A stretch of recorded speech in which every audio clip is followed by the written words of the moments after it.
Kanalıma hoş geldiniz, sefalar getirdiniz. Bugün ne yapacağız? Bugün çok güzel bir poğaça tarifiyle geldim. Bugün sizlere soslu poğaça tarifi vereceğim kızlar. Çok değişik, çok lezzetli, harika bir poğaça oluyor.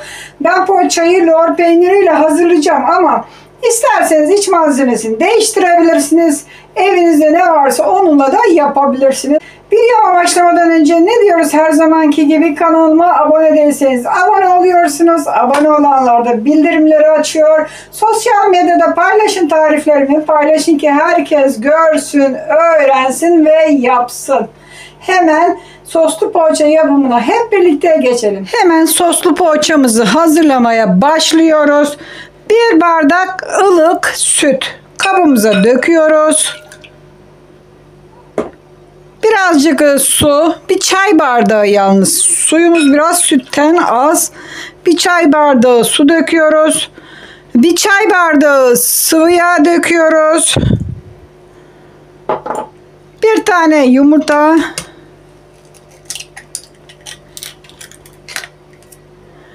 Şöyle birazcık şeker döküyoruz. Şöyle 1 ve 2 tatlı kaşığı şeker döküyoruz.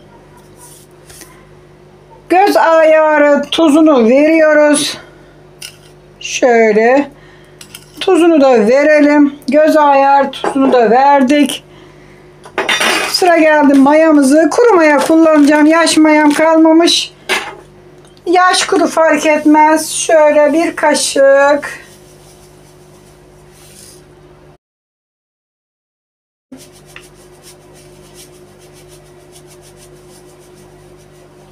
İki kaşık da maya döküyoruz. Kuru maya. Koyduğumuz malzemeleri karıştırıyoruz. Şöyle kaşık ile güzelce birbirine homojen yaptırıyoruz ve karıştırıyoruz.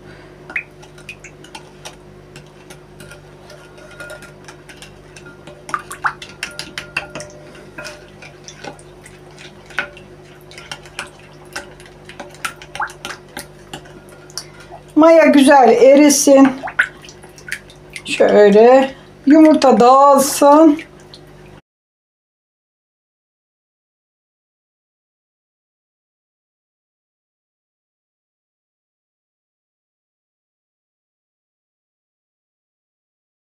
Güzelce karıştırdık. Şimdi un ilavesine geçiyoruz. Un ilavesi ele yapışmaz bir hamur olana kadar devam edecek. Azar azar ilk aşamada kaşık ile, daha sonra da elimizle yoğuracağız. Ne kadar un gider? 5-6 bardak un ilavesi gidecektir arkadaşlar. Şöyle karıştıralım ilk önce kaşık ile.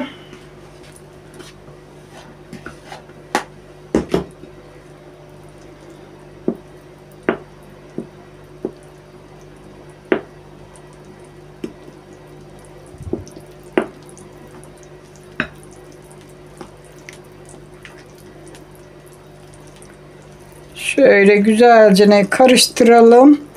İlk aşamada kaşık ile, daha sonra elimle yoğuracağım ki neden? Elimiz fazla hamur bulaşmasın, batmasın. Yani başka şey yok. İsterseniz ilk aşamada da elinizle yoğurun.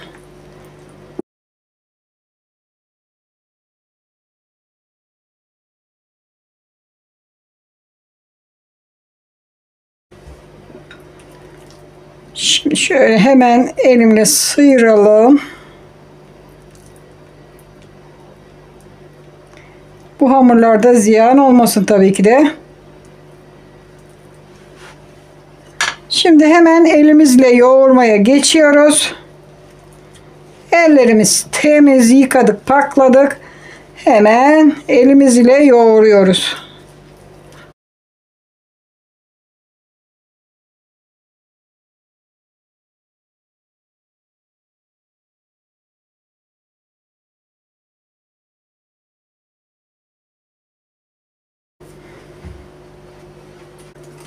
Hamuru güzelce yoğurdum. Şimdi ne yapacağız? Hamuru birazcık mayalanmasını bekleyeceğiz. Hava sıcaksa çok çabuk mayalanacak. Yarım saat içinde güzelce sıcak bir ortamda mayalanmasını bekleyeceğiz. Daha sonra devam edeceğiz. Evet, poğaça hamurumuz gördüğünüz gibi davul gibi kabardı. Çok da güzel oldu. Hemen şimdi iç malzemesini koyup hazırlamaya başlayalım. Evet, poğaçamızı hazırlamaya geçiyoruz. Burada benim yarım kilo lorum var. İçine biraz tuz attım. Başka bir şey atmadım arkadaşlar. İsterseniz tabii ki de istediğiniz baharatlardan koyabilirsiniz. Ben sadece tuz koydum. Karabiber koyabilirsiniz. Ya da kırmızı pul biber, başka baharatlar. Şöyle tuzu bir karıştıralım. Biraz karıştırdım ama poşette. Şöyle burada da bir karıştıralım. İçine alsın tuzunu. Sadece lor peyniri koyacağım. Tamamdır. Evet, şimdi şöyle bir tepsimizi alıyoruz. İçine biraz sıvı yağ dökelim. Tepsimizi yağlayalım. Her yerini güzel bir yağlıyoruz. Şöyle tepsimizin her yerini güzelce yağladık. Hazır. Hemen poğaçamızı hazırlamaya geçelim. Oh, çok güzel kabarmış. Şöyle açalım. Bu maşallah, maşallah. Ellerim ne kadar marifetli. Hemen şimdi poğaçayı hazırlamaya başlıyoruz. Şöyle bir karıştıralım.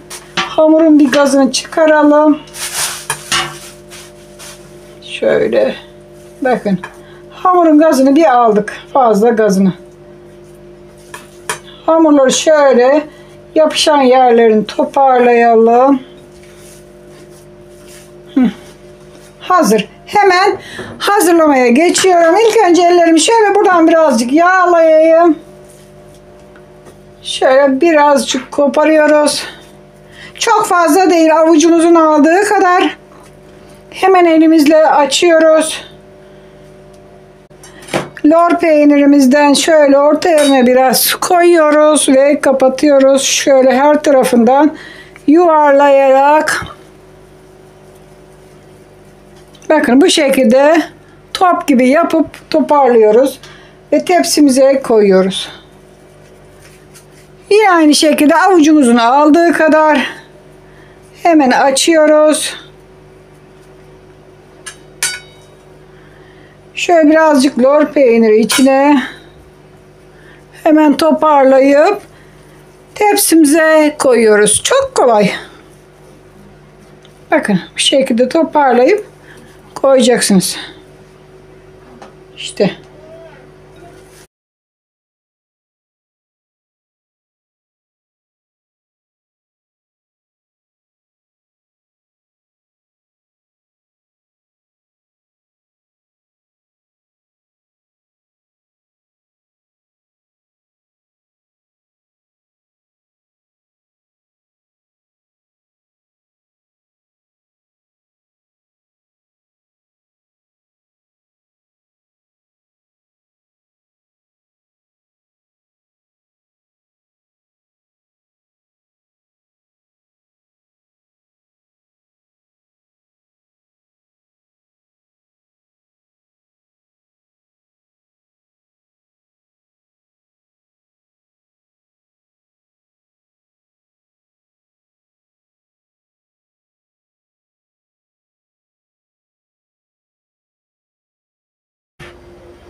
Evet, üzeri soslu poğaçamızı hazır ettik. Şimdi birazcık da tepsi mayasında bekleteceğiz. Daha sonra sosunu hazırlayacağız tabii ki de. 15 dakika kadar tepsi mayasında beklemesi yeterli olacaktır. Şöyle koyalım. Tepsi mayasını bekletiyoruz.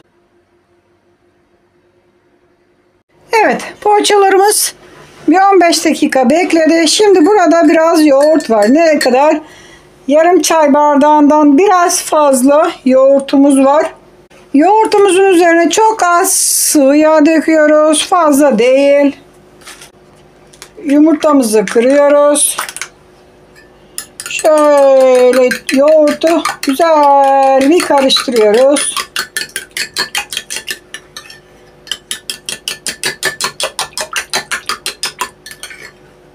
Sosunu hazırlıyoruz. Şöyle alalım. Şimdi üzerlerine bu sostan şöyle döküyoruz. Bakın. Şöyle gezdiriyoruz.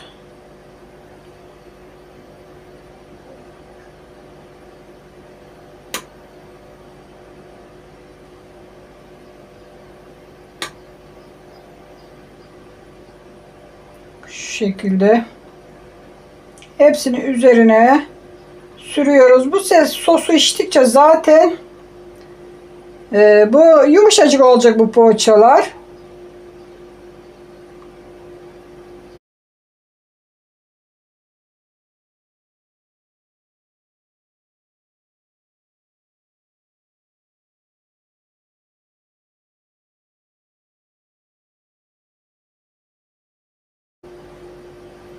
Bakın hepsinin üzerine şöyle yarımşar kaşık sürdük. Çok da fazla sürmeyin ki iyiden altına dolup da hamur olmasın. Bakın bu bunları yumuşatmaya yetecektir. Bu kadar yeterli.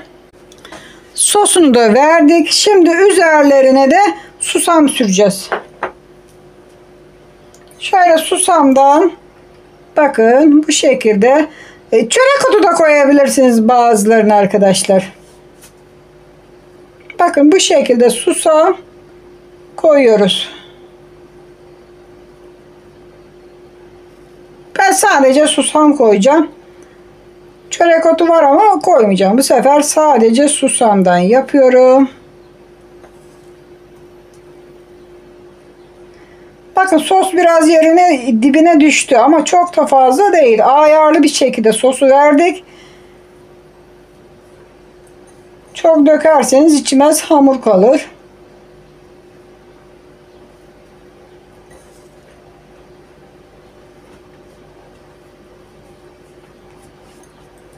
Bu şekilde susam veriyoruz. Evet, soslu poğaçamız hazır oldu. Güzel fısır fısır da kabardı. Tepside de biraz mayalandı. Hemen şimdi 200 derece fırında alt üst pişireceğiz. Poğaçalarımızı hemen 200 derece fırına götürüyoruz. Sosunu içti. Güzelce tobidik tobidik kabardı. Pişmek üzere fırına veriyoruz.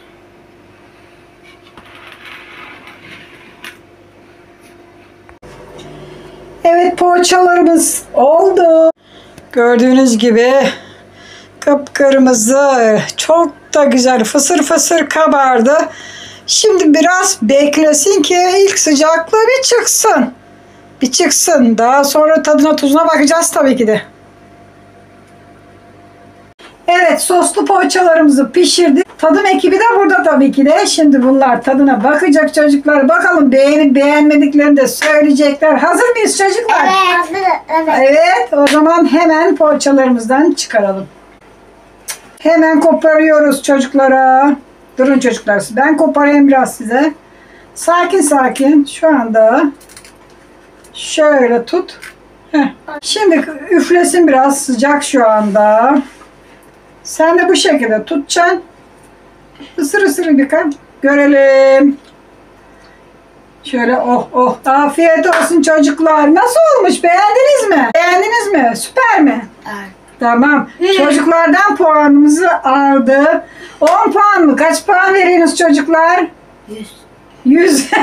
En yüksek puanı aldık çocuklardan. Onlar beğendiyse demek güzel olmuş benim poğaçalarım. Hadi siz de yapın, durmayın. Bu soslu poğaça yumuşacık, fısır fısır harika bir poğaça oluyor.